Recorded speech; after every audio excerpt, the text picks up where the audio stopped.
Welcome to the Coco Nomad Podcast, a show about location-independent entrepreneurship. I'll discuss the techniques, tools, and tips that can help you balance work and travel, and share my experiences and experiments in trying to make both a living and a life.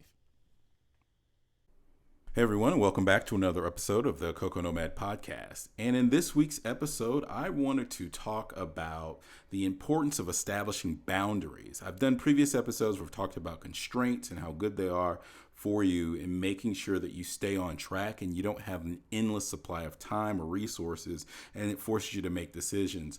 So in this instance, though, I'm talking about setting boundaries in a way that sort of help you move forward in your journey and manage your commitment to things. And so I like to call this finishing the season. And it came about because some years ago when my nephews were younger, we were in Atlanta, and I was drafted into coaching their youth basketball teams. And one of the boys was getting frustrated during the middle of the season, and he wanted to quit. And he was having a temper tantrum in the car on the way to practice one day. And so I've got the responsibility of not only managing these two boys, but also coaching two teams. And so it was a situation where I didn't want to sort of force the issue at the time. So he was yelling, he was crying, he's saying, I want to quit, I don't want to play anymore. And he's using this tactic because I think he thinks it's going to work, not realizing who he was talking to. But I said, okay, you want to quit, you want to throw a fit. What you will have to do is we'll go to practice and you have to stand in front of your teammates. Let them know, hey guys, I'm quitting on you guys before the season's over. And these are my reasons why. Needless to say that by the time we pulled into the school parking lot, he stopped screaming. The tears were dry. His face was fixed. His attitude was fine.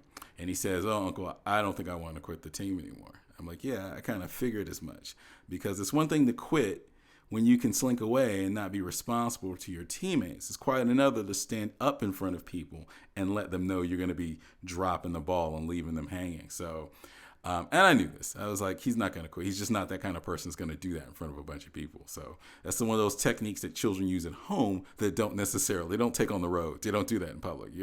Everybody has at least two different personalities. And his school personality never would have lived down quitting on the team like that.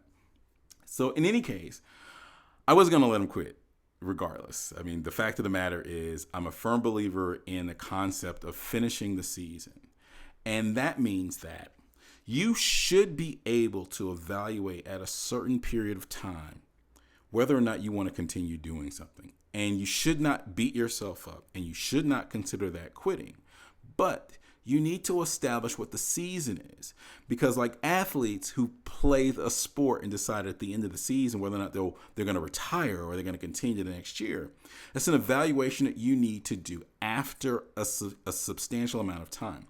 And the reason why you need to do that is when you're starting something, you don't have enough information to know whether or not you should continue or not.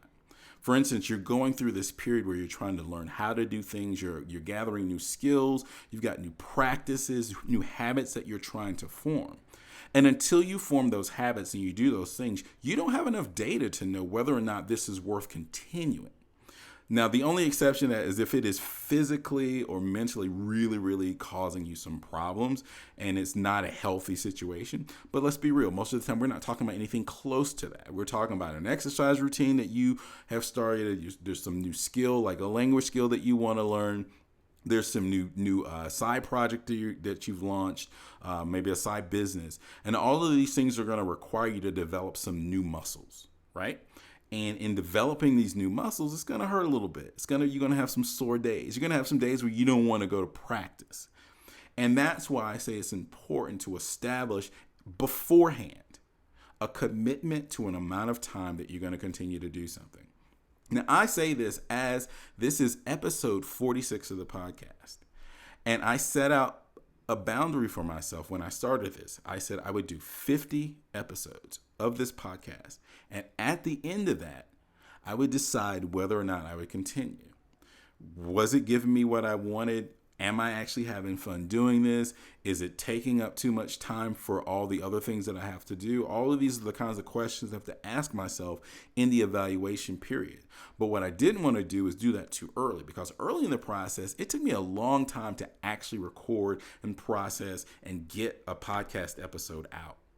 So it would have been very easy for me in the first 10 or 15 episodes to decide that this isn't worth it. It's taking too much time. I don't really want to commit anymore to doing this anymore. And after the first few episodes, the novelty and excitement would have worn off. And that's the other thing you have to be careful of.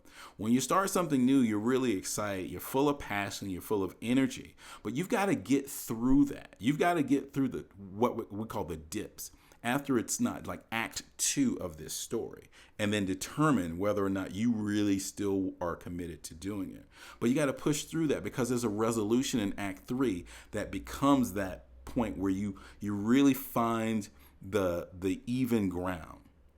After you've gone through the lessons, after you've built the habit, now it's really a true evaluation of whether or not, in relation to all the other things that you may be doing, or just in relationship to what you're getting out of what you're putting in, whether or not it's worth continuing.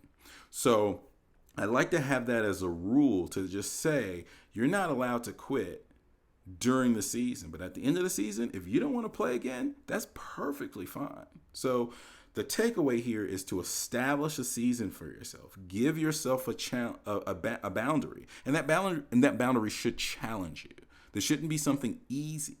Because you're building a new habit, you should be pushing and challenge yourself to do something new. But also give yourself enough time to collect enough data. You have enough experience with this. You spent enough time with this that you know for sure whether or not it's something worth pursuing.